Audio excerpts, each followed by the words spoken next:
பரமா, auto ரொம்ப நல்லா இருக்குப்பா. எல்லாம் உங்க புண்ணியத்தால தான் பெருசு.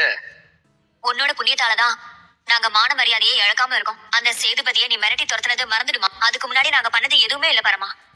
என்னம்மா என்ன சண்டகோழி, ஆட்டோ நல்லா இருக்கா? நல்லா இருக்கு பரமா. இனி இந்த பரம ஒரு ஆட்டோ டிரைவர். இது நம்ம சொந்த ஆட்டோ. இந்த ஆட்டோல என் சொந்த உழைப்புல நீ சொன்ன மாதிரி சுயமரியாதையோட வாழ போறேன். எப்படி? இவனுக்கு கிறுக்கு தான் பிடிச்சிருக்கு. இளமதி கிறுக்கு.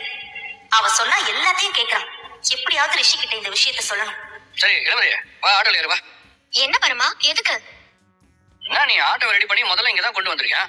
முதல் சவாரியா நீ தான் ஏறணும். ஏறு. பரவாயில்ல பரமா, கோவிலுக்கு எடுத்துட்டு போய் பூஜை போடு, அது போதும். என்னம்மா நீ? பரமா ஆசைப்பட்டு கேட்கும்போது இப்படி சொன்னா எப்படிமா? போமா, நீ சொன்னதுனாலதான் பரம இப்படி ஒரு விஷயத்தையே பண்ணிருக்கான். சண்டகோழி. என்ன ரொம்ப ஓவரா பண்ற? எப்படியோ பேசி பேசி அண்ணனை மாத்திட்டல. ஆசையா கூப்பிடும் போது வண்டியில ஏறாம ரொம்ப பிகு பண்ற. என்ன நாங்களா கண்டுபிடிச்சிருவோம்னு பாக்குறியா? எது? அதான் மேற்படி விஷயத்த கொண்டுடுவேன்.